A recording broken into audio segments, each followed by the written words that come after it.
How many of you can guarantee that your offspring or your grandchildren will stay here in South Carolina? He's like, I hope not.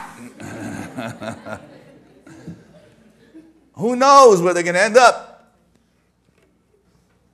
So everything's moving. There are great diasporas for different reasons. James Baldwin says, if you know from whence you came, there's no limit where you can go. So it's important. So I want you to get to know me a little bit. I have to check with the sponsors here today. How much time do I have? Until 6 o'clock. Brilliant. I won't keep you here beyond the levels of your boredom. That was the technical part. Yeah. But I thought you should get to know me a little bit.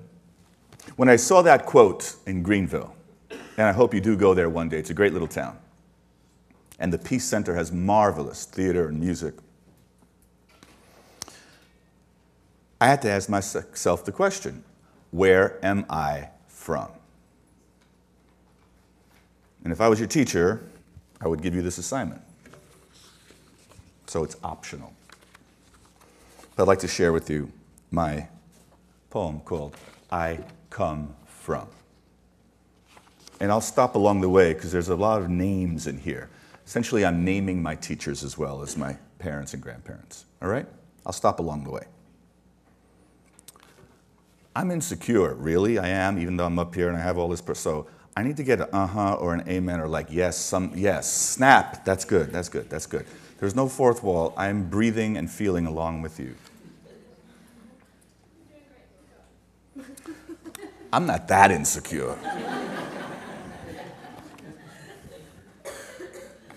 James Baldwin said, if you know from whence you came, there is no limit where you can go.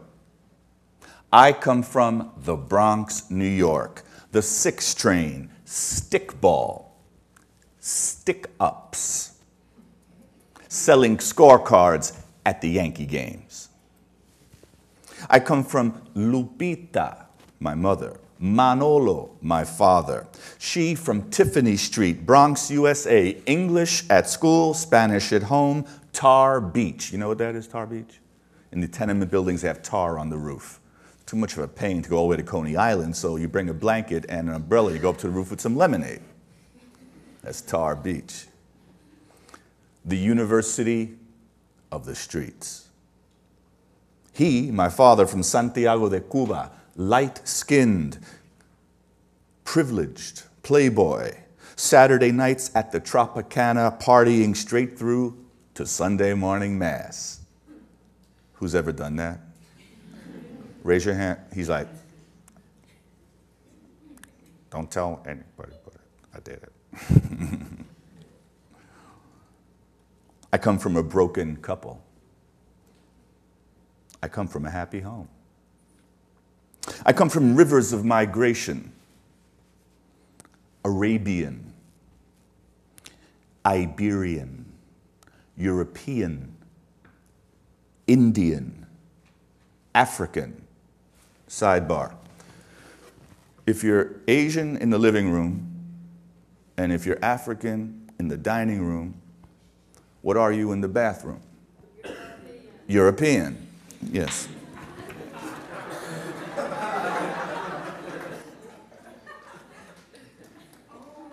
There's one thing I want you to take home from this lecture. I come from rivers of migration. Arabian, Iberian, European, Indian, African. You look at me and say, African? I'll tell you that story true. I come from Laureano and Berta. My Cuban grandparents, Catholics, merchants, they gave grenades to Fidel and the mountain rebels and thought of Spain as their ancestral homeland. I come from Rafael and Lupe, country folk from Puerto Rico, a barman and a seamstress who landed here, survived the winters, and pieced pennies together to buy a car, a house, a dream. She, my grandmother, broad-nosed with cinnamon skin. He, broad shoulders with a shock of jet black Basque hair. Basque, anybody? The northeastern region of Spain where they have their own language, their own culture. Don't call them Spanish. I come from Coltrane. Not even a gasp. John Coltrane? Oh my God. If I said Lil Wayne, you guys would be all bubbly.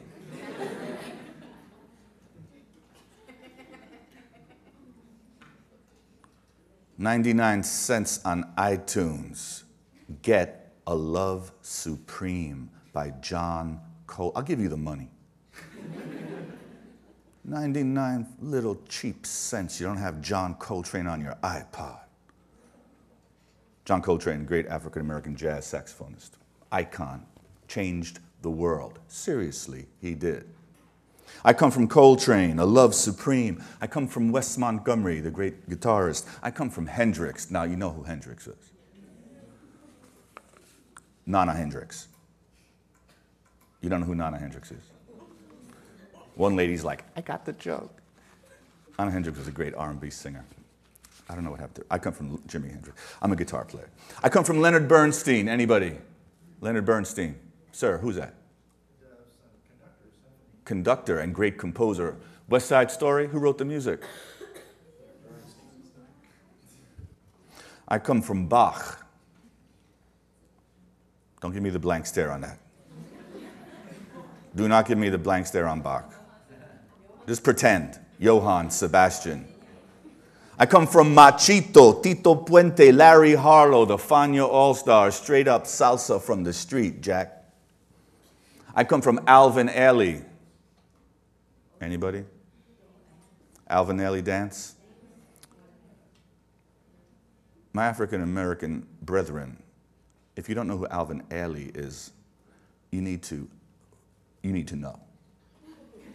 You seriously need to know, because these are people, John Coltrane and Alvin Ailey, African American saints and preachers of the stage. These are transcendent artists of our time. These are people who changed the world towards beauty, power. Alvin Ailey, do not forget this. I come from Hieronymus Bosch. Anybody? Who said that? You're a teacher, hand down. Are you a teacher? Yeah, well, I think... The intelligence shows. No, it's just age. Hey, call it like it is. We're being truthful here today. I come from Hieronymus Bosch, famous painting, The Garden of Earthly Delights. Anyone? If you're ever in Madrid, you can see it for real. Goya, the great Spanish painter. Kandinsky. How many of you are studying art history? Kandinsky. Picasso, you heard of. I come the great poets, Rumi. I'll tell you what, if you know any of these names, just clap. Rumi. Tennyson. Fake me out. Galway Kinnell, Miguel Algarin, and Sekou Sundiata. Bless his heart and soul. Anybody know Sekou? Oh, please. This is your homework. I'm right. No. This is changing right now. I come from Joseph Campbell, the great mythologist. Eduardo Galeano, the Uruguayan poet. I come from Abraham Maslow, the great psychologist of the 1970s. I come from teachers rooted to the earth. Hearts with the people, minds filled with possibilities. I come from saints and sinners, each one left their mark. I come from generations of dreamers. I come from the 60s. Those bell bottoms rang out with love between my brothers and my sisters.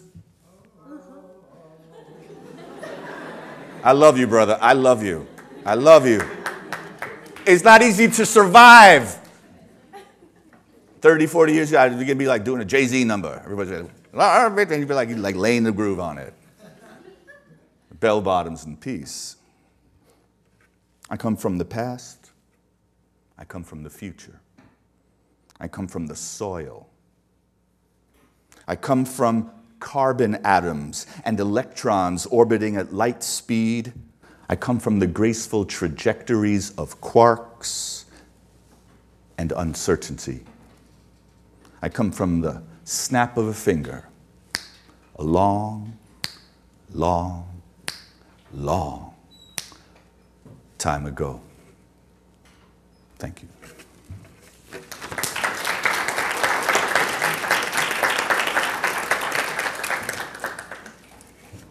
Diaspora. Oh, we lost two. No, they come back when I'm playing. No, listen, I understand if you have to sneak out. It's really okay. Okay, I won't take it personally. I know you're busy. Following that, I'd like to read another poem. And this one's called Right Now. I was envisioning the streams of the Latino diaspora. Who can help me out? What are some of the streams of the Latino diaspora? What goes into making a Latin person? Raise your hand. Country of origin, like what? Mexico.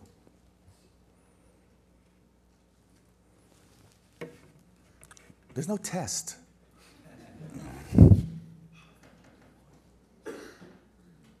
If you go to Cuba, predominantly what race are you going to see in Cuba? Raise your hand. Will you see white, mostly? Kind of mulatto, mostly? Or African tone, mostly? What will you see? Anybody? African, mostly? Anybody? White, mostly? Everything all over the place. You want to see interracial love? go to Cuba. Couple, like what? Like every other 2 or 3rd couple is mixed. And all their little kids are whoop, and it's like, whoa, it's chilled out. They solved it. Love. It used to be one of the most racist countries in the world, Cuba. Strong African stream to the Latino diaspora. African, West Africa. They practice Catholicism in Cuba, not so much anymore. What's the other main religion in Cuba? So, someone said it, say it out loud. Starts with an S. Santeria. Yes. This is the religion of West Africa. Except they couldn't practice it, so they kind of dressed it up with the saints of Catholicism. You see Saint Barbara, who's like an obscure Catholic saint. They worship Saint Barbara because she embodies Yemaya, who's the goddess of the sea.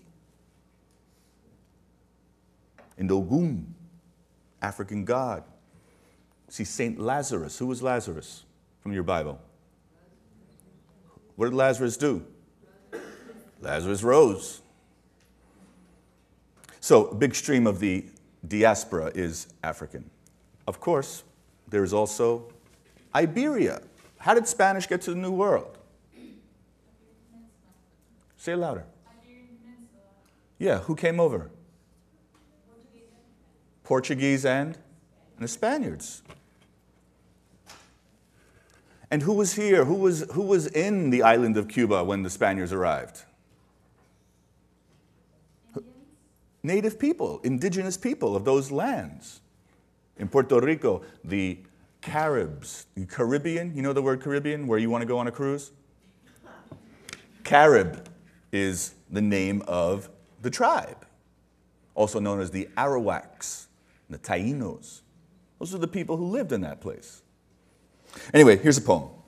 Right now, in West Africa, there is a harvest. The people are singing. The 6/8 clave.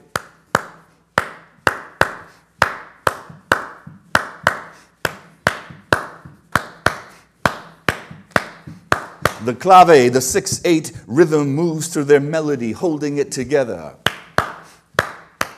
Like the soil they are standing on, which gives ground to their feet and fruit for their labors. In Spain, right now, there is an unemployed sailor who sits alone on the downside of a topsy-turvy life. His wife and kids won't have him back this time. He looks past the busy docks to the horizon and dreams about the new world and the rumors of gold. In Borinquen, that's the old name for Puerto Rico, in Borinquen right now, there is a burial taking place. Grandfather lies silent beneath the open sky.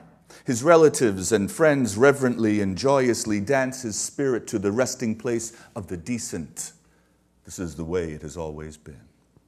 In Cuba, right now, the moon is full. Tiny waves hiss up to a sandy beach. Seaweed, shells, and bones lay scattered at the waterline.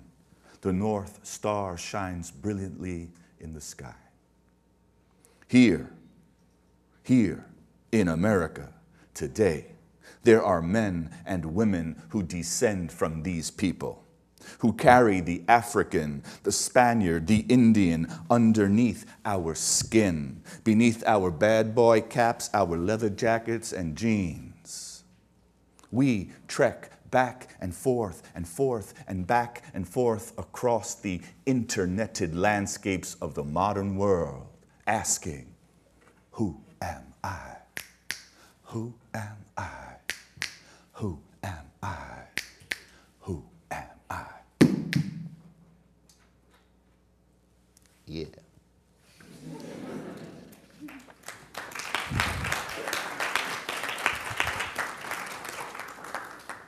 A story.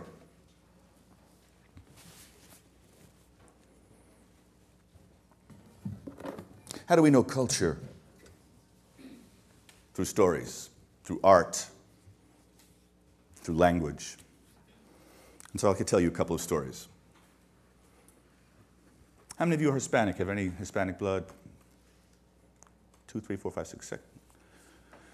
Stories carry so much wisdom. And the stories I'm going to tell you are pre-Columbian stories. These are old, pre-Columbian, meaning before Columbus.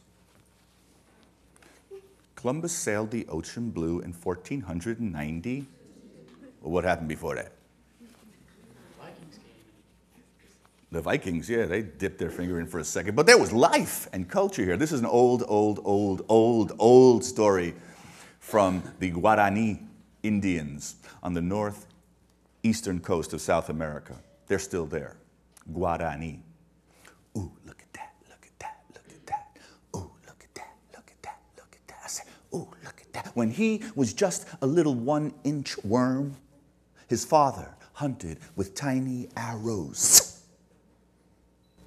so that his son could eat the hearts of songbirds. And with this melodious feast, the boy grew and grew. And when he was a snake as long as my arm, his father used the big arrows. And the birds fell to the forest floor till the skies were empty and there were no more. Then Papa hunted the jaguars.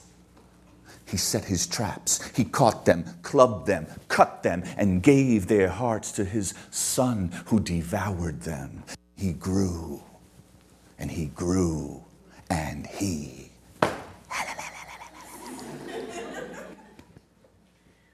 Till no more jaguars walked the earth. And then Papa said, and then the snake boy said, Papa, I'm hungry. I want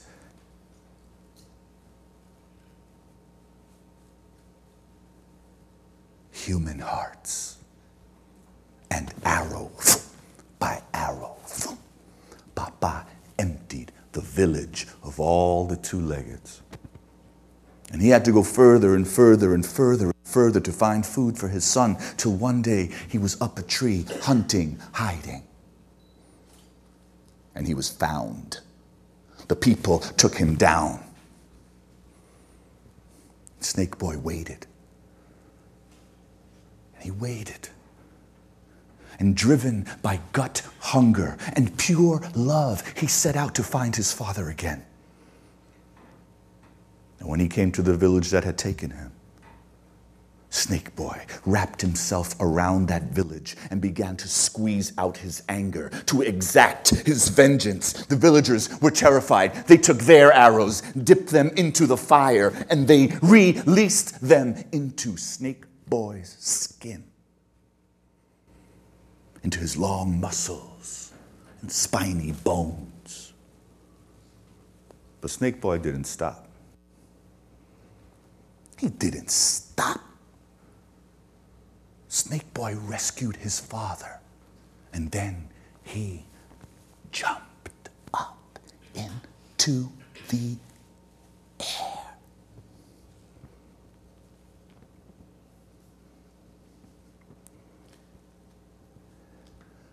And he's still there. Snake Boy's there, alive. He undulates through the universe. His skin shines with the light of 1 billion fiery arrows. He's alive. You can see him for yourself. On a moonless night, when you look up and see the Milky Way, that is Snake Boy. Today.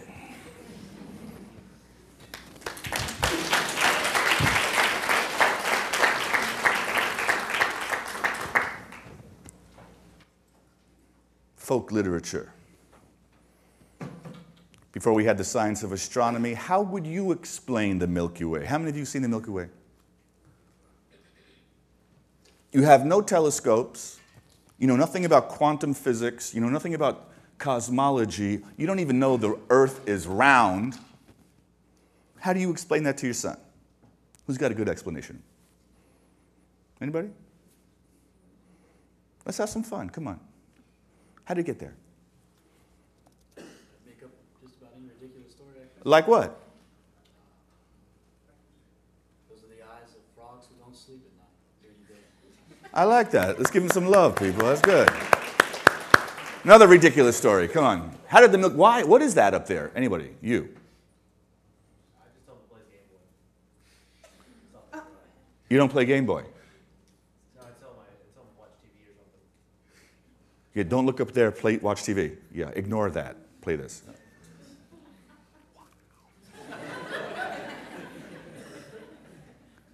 Anybody else have a little creation myth right there? Anyone? They were messing around and kicked up a bucket of milk. Kicked up a bucket of milk. That's nice. There's a Native American myth that's something like that. How the stars got in. They were playing with these stones, and they were bouncing them on a blanket, and Coyote came around and scared everybody, and then wow, they threw it up, and it was like they had a plan. They were going to place them beautifully. Coyote messed the whole thing up. Well, this myth tells us they placed in the firmament of the heavens the sacrifice of a father for his son. So every time you look at the Milky Way, you're like, wow, Father did that, and the Son did that. You feel that? That's what that means. That's what that is. That's what a creation myth is. We set an explanation of our own psycho-spiritual life in the world. Here's another one. Actually, it's not a creation myth. This one is just a fun story. How many of you are studying Spanish? Okay, you're going to get a workout. Put your papers down.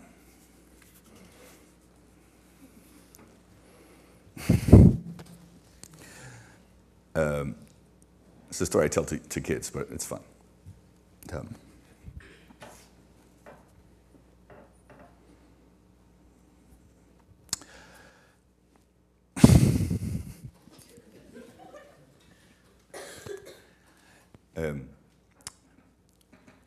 Puerto Rico has a cool nickname. I'm into nickname. My name is David. My mother still calls me Choo Choo. But that's cool because I have a son named Jake. He's 21, beard, long hair, gold earring. He thinks he's all that. I call him Boo Boo. And Puerto Rico has a cool nickname too. It's called La Isla del Encanto. Let's break it down. La Isla del Encanto. La Isla del Encanto, which means the enchanted island. And Puerto Rico has beautiful beaches, a great green rainforest, and one kid whose name is Juan Bobo. Say what? Juan Bobo. Juan in Spanish is John, and Bobo in Puerto Rico means silly. And in Puerto Rico, we tell a lot of Juan Bobo stories because silly Johnny's always doing the wrong thing. And that's how we teach our kids how to do the... So check it out. One day, Juan Bobo's mother said, Juan Bobo, ven acá. Juan Bobo, come here. He's like, Ma, what's up? Don't talk to me that way. I am your mother, and besides, today is Domingo. Today is Sunday, and I am going to La Iglesia. Repeat it after me. La Iglesia. I'm going to church. And Juan Bobo, I need you to stay home and take care of El Puerco, the pig. So Juan Bobo watches his mother get ready, right? She opens up her armario. She opens her closet. She takes out un vestido rojo. She puts the red dress on. She looks into the mirror and then she opens up her jewelry box and she takes out aretes, earrings, un collar, necklace, and braceletes. She looks in the mirror, she's like, wow. Then she takes out her makeup case and she takes out pintalabios. She puts the lipstick on her lips, looks in the mirror, and she's like, Okay, Juan Bobo, today is Domingo. I'm going to La Iglesia. Stay home and take care of the... Adios, Juan Bobo. Adios, Mama. And he watches as his mother goes down the road to the town. And of course, he goes to check on the pig. He's like, Hey, pig. What's up, y'all? And the pig is like, Something's wrong with the pig. Oh, I know, said Juan Bobo. El puerco tiene hambre. The pig is... So he goes into La Casa, opens up the fridge, takes out a bacon sandwich. He gives it to the pig. Tú estás loco, get out of here! Juan Bobo says, oh, the pig is not hungry. The pig must be thirsty. So he brings the bacon sandwich back and he returns with a nice big taza de café, a cup of coffee. He gives it to the... Tú estás loco, get out of here! Juan Bobo drinks the coffee. ¿Qué le pasa a este puerco? Man, he's not hungry, he's not thirsty. Wait, he's not thirsty, he's triste. He's sad and lonely. The pig misses mommy. The pig wants to go to church. But, the pig is naked. So Juan Bobo has one of his great ideas, right? He finds a rope, ties it around the pig's head. He picked it up and he said, help me. Uno, dos, tres. Ready? Uno, dos, tres. Uno, dos, tres. And he brings the pig into la casa, opens up his mother's armario, takes out un vestido rojo, and puts the red dress on the... And then he opens up the jewelry box. Aretes on the pig. Un collar on the pig. And bracelete, bracelete, bracelete, bracelete. He said, now you're ready to go to... Now, something's missing. Pintalabios. He takes the lipstick, puts the pig in a headlock. And he's like, hey, and the pig is so embarrassed with the makeup and the jewelry and the dress. The pig runs into the living room, sees la puerta, knocks the door down, jumps off of the porch, does a double somersault, and lands in the mud, in the dress. Juan Bobo came outside and said, what a mess. But luckily, the rope was still around the pig's head. He picked it up and he said, uno, dos, tres. Uno, dos, dos, dos, do. Juan Bobo slipped, flipped, and fell into the... And guess who came home?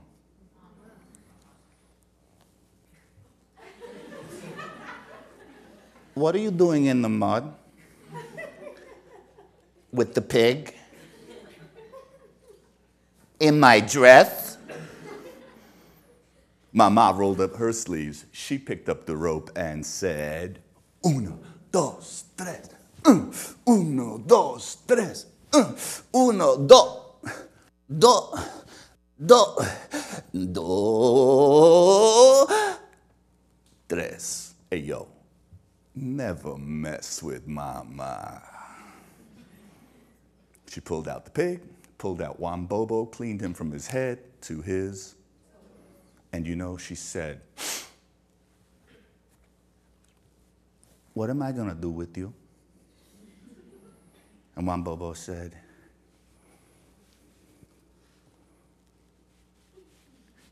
love me? She said, of course I love you. You're my son. I will always love you. But will you always do the wrong? And he does. Always do the wrong thing. In all of the Juan Bobo stories from Puerto Rico, La Isla del Encanto, he does the wrong thing. And that's how we teach our kids how to do the...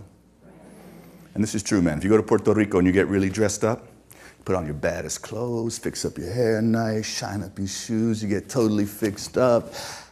But all you're doing is like going out to play with your friends. If you're too dressed up in Puerto Rico, they say that you look just like el puerco de Juan Bobo. You look like Juan Bobo's pig who was too dressed up for a dip in the. And that is that. Thank you.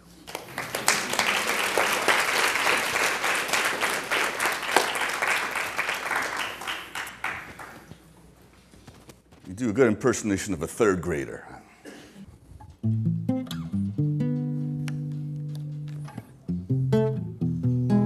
Is that coming through?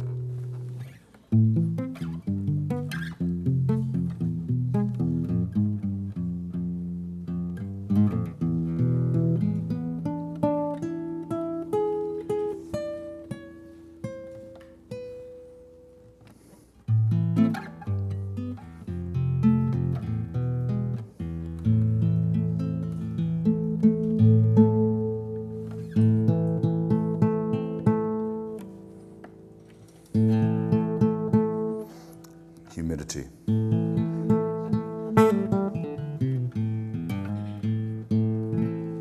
like to sing for you just a couple of stanzas, one of my favorite songs.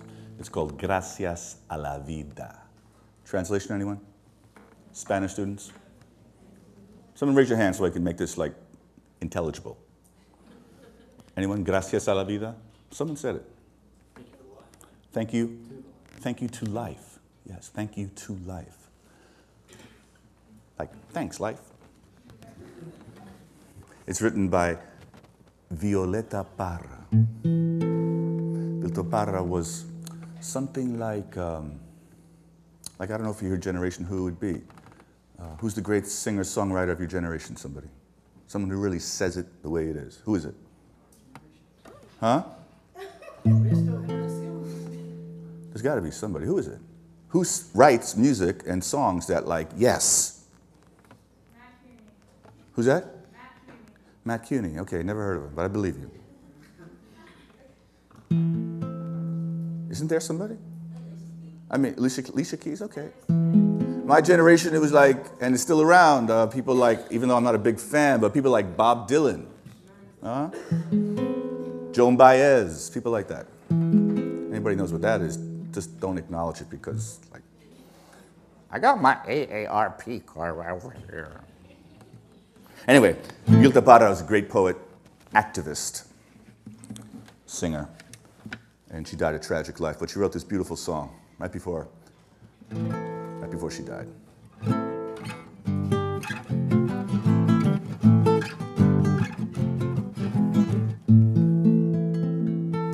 Gracias a la vida que me ha dado tanto,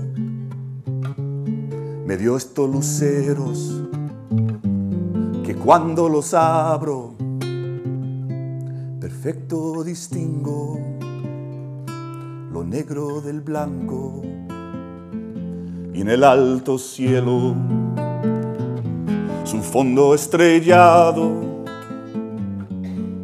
y en las multitudes el hombre que yo amo.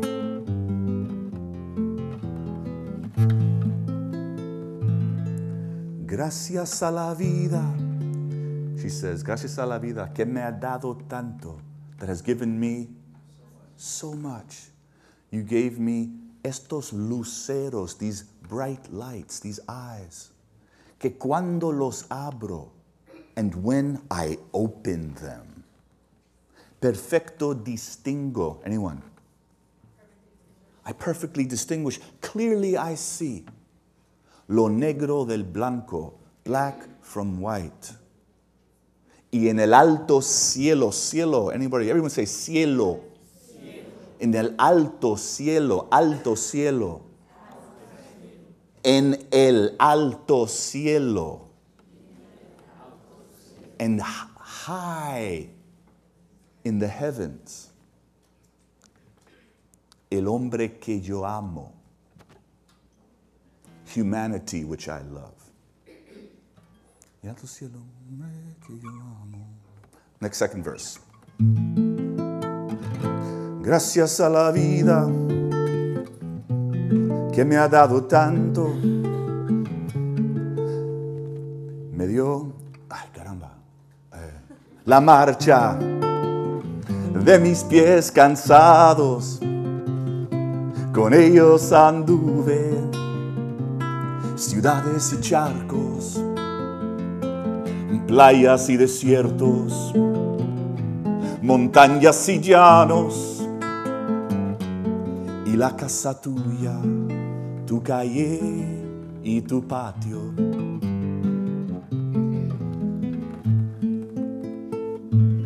Gracias a la vida, thank you life, que me ha dado tanto, me dio la marcha, gave the march or gave the walk, de mis pies, the word pies, anyone? Feet, me dio la marcha de mis pies cansados, gave movement to my tired feet. With them I have walked cities and mountains, beaches and the plains. I've walked to your house, to your garden, to calle, to your street, to calle, and your garden. Anyway, like that. The last verse, let me repeat the words. Everyone repeat after me. Gracias a la vida. That's it. Gracias a la vida.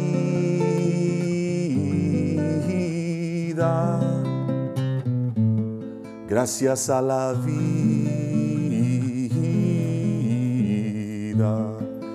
I'm not a great singer, but if I'm trying it, you might as well try.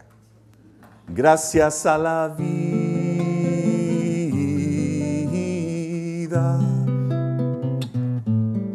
Gracias a la vida.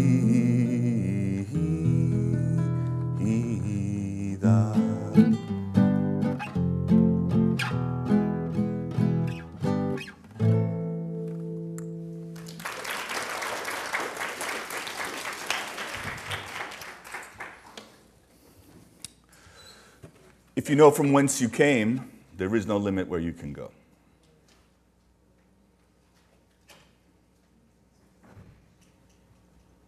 I came to understand my family history. I went back to Cuba in 2004. I've been to Puerto Rico quite a few times. But is it enough to know your cultural heritage?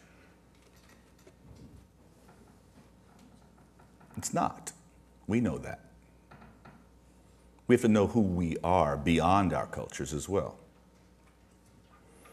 Because as James Baldwin says, if you know from whence you came, there's no limit where you can go. And is he talking about going back to your own tribe? No, he's saying be ready for what life is going to bring you. Be ready for what life will bring. I'd like to switch gears a little bit and tell you a story. My uncle Victor was a very modest and quiet man. Victor Jimenez. He was a baker. And then he became a notary public. He was the first person in the family to get a law degree.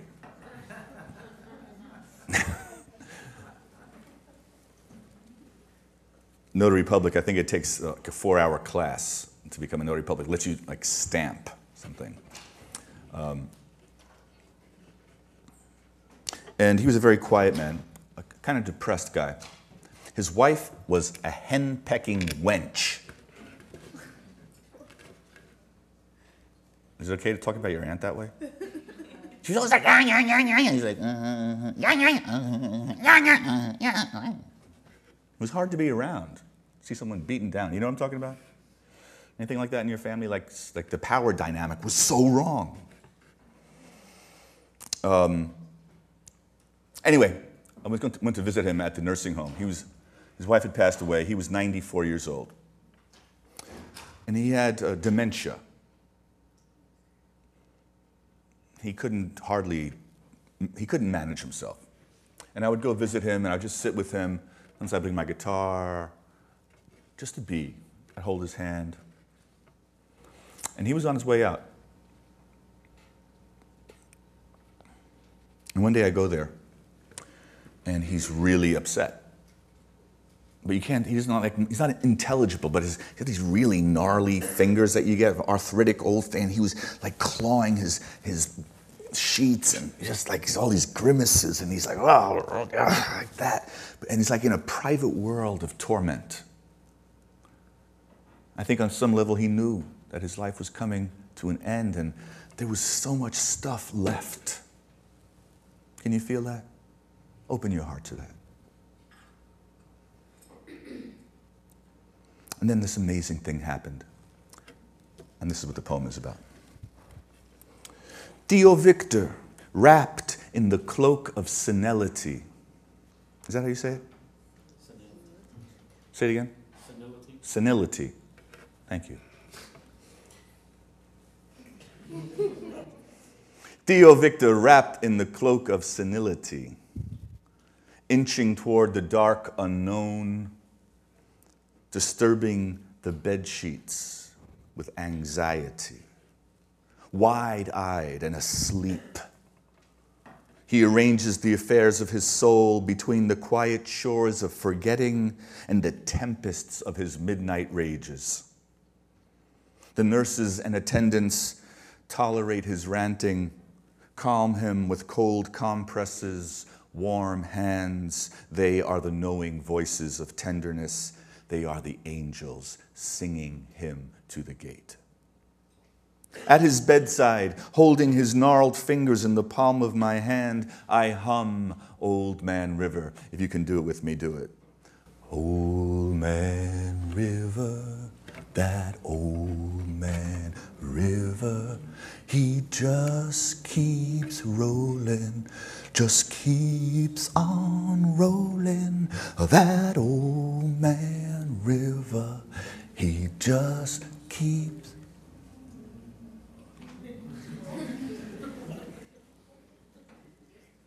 That was the lifelong song he sang, which seemed to prepare him for these very days. Watching Tío Victor sleep, his heaving breath, the leaving, the holding on. He sits up. He points to me to get my pen, points to the dresser, paper, write. Cultivo, I write. Rosa, rosa. Blanca, blanca. Cultivo, rosa, blanca. 3 words, random, fragments. I write them down. These sea leavings washed up from the depths of his mind. Cultivo la rosa blanca. La rosa blanca. Cultivo la rosa blanca en junio, como en enero. Writing. What is this? What is he doing? His gaze is upon me. Ancient eyes sharpened suddenly. He's struggling, drawing the words up out of the near, dry well of his imagination. Hard work for an old man. Para él.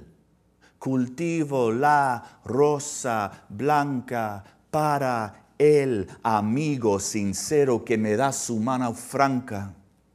Y para el cruel que me arranca el corazón con que vivo, cardos ni espinas cultivo, cultivo la rosa blanca. 45 minutes to dictate that. When it was done, when he knew I had it all down right, he closed his eyes, shifted to the side, and fell asleep. Forever.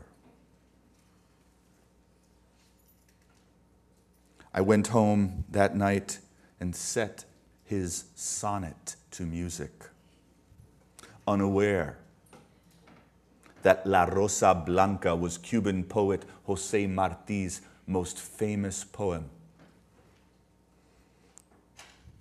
Just knowing that Tío Victor's last gift to me was the everlasting perfume of a white rose whose essence is mercy, whose scent remains. So let's go through the poem. Repeat after me. Cultivo la rosa blanca. Cultivo, I cultivate, I grow. La rosa blanca. The white rose. I grow the white rose. En junio. Como en enero. In June and in January, or in summer and in winter. Cultivo la rosa blanca en junio y en enero. I grow the white rose in summer and in winter. Para el amigo. Para el amigo sincero. For the sincere friend, for the truthful friend. Que me da su mano franca, who gives me his hand freely. Second verse. Y para el cruel. Cruel. Same as in English. Cruel is cruel. Y para el cruel, and for those cruel ones, que me arranca el corazón con que vivo. Que me arranca el corazón, who tear at my beating heart. Y para el cruel, que me arranca el corazón con que vivo. Cardos ni espinas cultivo. I don't grow thorns. I don't grow thistles. Cultivo la rosa blanca. I only grow the white rose. For those people who would tear at my beating heart, even for them, I grow the white rose. This summer, I spent time at a Buddhist meditation center. One of the big words in Buddhism is compassion. Compassion. And in this poem from the great Cuban poet, that white rose is the same thing. It's the Buddha talking, whatever your tradition is. Transcendent love, mercy, and forgiveness. It comes in every language. It comes in every color. It comes through every stream of every diaspora. This is our human heritage. Compassion. And I got it from Tío Victor. Cultivo la rosa blanca. I grow the white rose. And something like that happens when somebody in your family, an elder, passes something like that on to you. You listen. You know what I'm saying? His last dying words. Hold the white rose, no matter what. Hold the white rose. Let me pause here and take any questions or comments. Yes? I want to hear the song. Thank you. It's only music. I wrote this for a soprano, like operatic soprano, so I've actually, it's not, but I'll play it for you. My guitar is a little funky. Give me a second.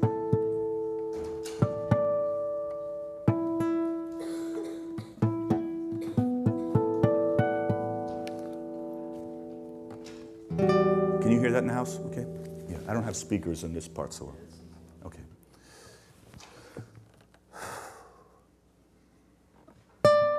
I'm sorry, I'm not getting the right tuning.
I think it's time to start wrapping up. So let me tell you one more story, end with a poem, and then say muchas gracias, okay?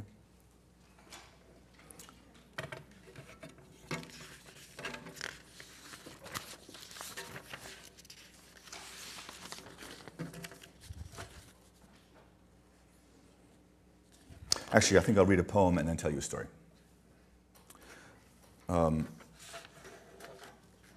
The undocumented worker situation in the States is for real.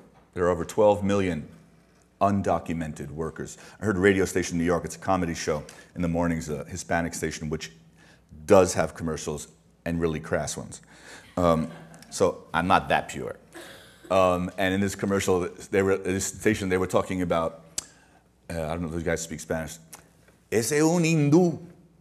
That guy's Hindu. Hindu. Say Hindu. Ese es un hindú. That guy's an Hindu. Like, and they're like, Hindu, Hindu, Hindu. What do you mean Hindu? He goes, indocumentado. It's Hindu or Hindu, undocumented. It was just a joke. It's such a, and I listen, in New York, there are probably 1 million undocumented human beings. I do not propose to have a solution. The politics and the dynamics of that are for better minds of mine to focus on it. What kind of solution there is to have worker status, what kind of solutions there are to provide health and social services to people. You know, it's a conundrum and it's a difficult problem. I don't propose to have an answer to it. I know it's a real problem and it's not going to go away. And my own feeling about it is there's got to be a way. Because, did you see that movie, A Day Without Mexicans? Can you imagine like a day without undocumented workers? I don't know how it is in your life, but it's like, who owns a lawnmower? That doesn't ring true here so much. I got a lawnmower. I'm talking about the suburbs in New York. Like nobody's like, everybody shows up, the landscapers are here. And it's everybody, no one's got, you know, it's like all these people. Anyway, I did a project and, okay, well, yeah, okay, there it is. If you smoke a cigarette, who's harvesting the tobacco and processing the tobacco? Okay, you get the point. There's a whole subculture in our economy that is undocumented, unrecognized, and people are working with no medical benefits and no security, and they can get swept away in a second. And it's a real problem with many pieces to it. Again, I don't have the time or really the information to give you an accurate portrayal of the full dynamic behind a very real problem we have in our country. However, I will read you this, is that I did a project in Ohio where I went out and I interviewed undocumented workers. And it was a whole other thing I did. But one day I was walking, it was September. It was sort of late September, it was dusk. And I saw these workers in the field. And they were harvesting pumpkins. And there's something about it, the dust and everything. I wrote this, it's called, His Future is Beneath Him. The migrant child's future is beneath him, and it is in our hands, as that pretty grade A pumpkin, ribbed and round, good enough for Walmart shoppers like you and me. 13 years young, 13 years old, with dusty boots and eyes that scan left to right and left to right and left to right again and again. Sweeping the field, sweeping the dusk-lit September field of calabashes, searching for ones that will make it to the mantle. Stooped, head and shoulders, and arms that swing like ropes, the boy is one in a line of a dozen laborers harvesting decorations for our Day of the Dead. The load truck chugs along beside them, preset with bright orange crates adorned with happy ghosts, so that they can be transported straight to the market in time for Halloween. The pumpkins are packed to the soundtrack of the engine's metallic chortle. The men with their hacking coughs, their lifting grunts, and faint whistled tunes that are swept into the wind. This day makes bread rise 5,000 miles from here. This day illuminates a light bulb somewhere near the equator. This day stitches a new school uniform for the boy's younger brother back in Guatemala. This day buys a mouthful of dignity in Mexico, Honduras, El Salvador, Ecuador. Yes, the boy's future is beneath him, but his pride is centered within.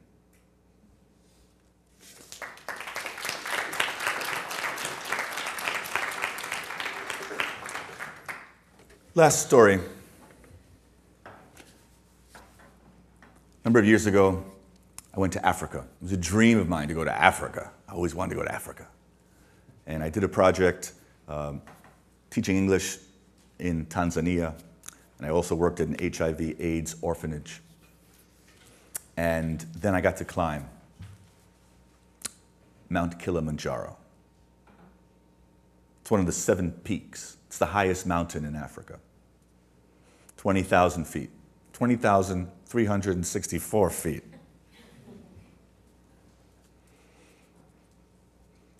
Why do you do something like that?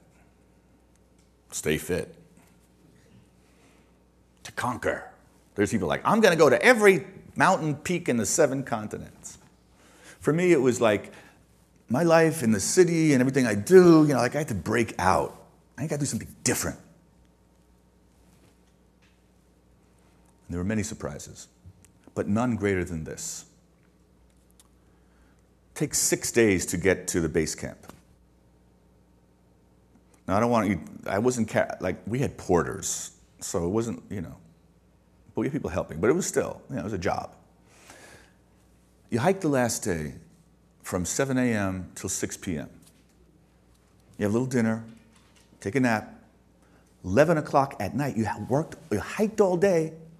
11 o'clock, you wake up and you got to do the hardest thing you ever done in your life. Because it's 4,000 feet straight up. And there's no air up there. The oxygen level is less than half. I don't know if you've ever been up that high, but it's literally like this. A tiny step.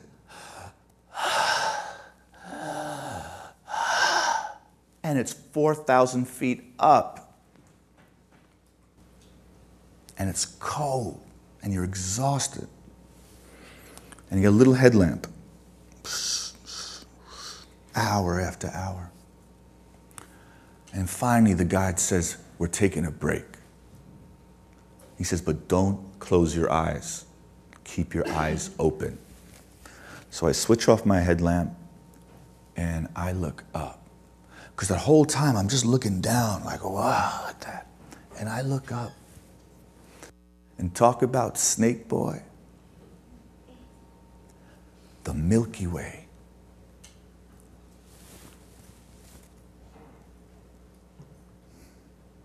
Was so bright. And there was nothing to obscure the view. There was no moon. Stars were stunningly brilliant. It was so bright and so clear that the Milky Way revealed its 3rd dimension to my eyes. It has length, it has width, it has depth. You've seen pictures of galaxies with the arms spinning around, huh? I looked up and I saw our home galaxy in 3 dimensions. The far arm extending into infinite space, the near arm where Our solar system is a small part coming this way.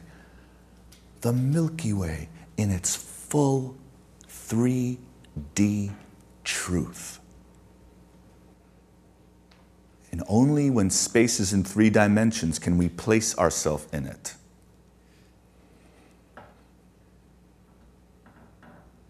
And the great psychologist I spoke of, Abraham Maslow, says, as you meet your needs, you identify with greater things. First, it's mommy, then daddy, then your house, then the neighbors, then the community, then the school, then the this, then the that, then the this. You keep, as your heart grows and as your mind grows, you take in more and more of life. And that night, had to admit that this lived within that for real. And I want to leave you with these words. If you know from whence you came, there is no limit where you can go.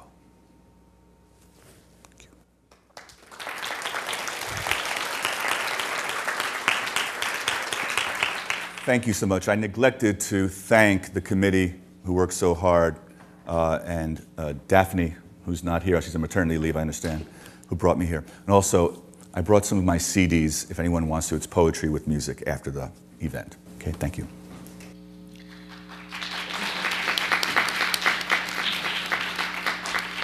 Dr. Gonzalez, on behalf of the Office of Multicultural Affairs and Multicultural Advisory Board, we want to thank you for your dynamic presentation today. Through your presentation, we have learned how hard work, dedication, persistence pays off. In addition, you have also provided us with some background history on how you chose your path in life and how cultural experiences help to shape you in both personally and professionally. As a token of appreciation, we want to present you with this gift in hopes that it will remind you of your words of inspiration to the students of Francis Marion and to encourage you to continue to reaching people from walks of life.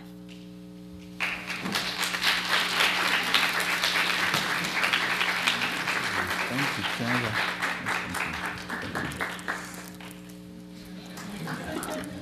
Let's drink.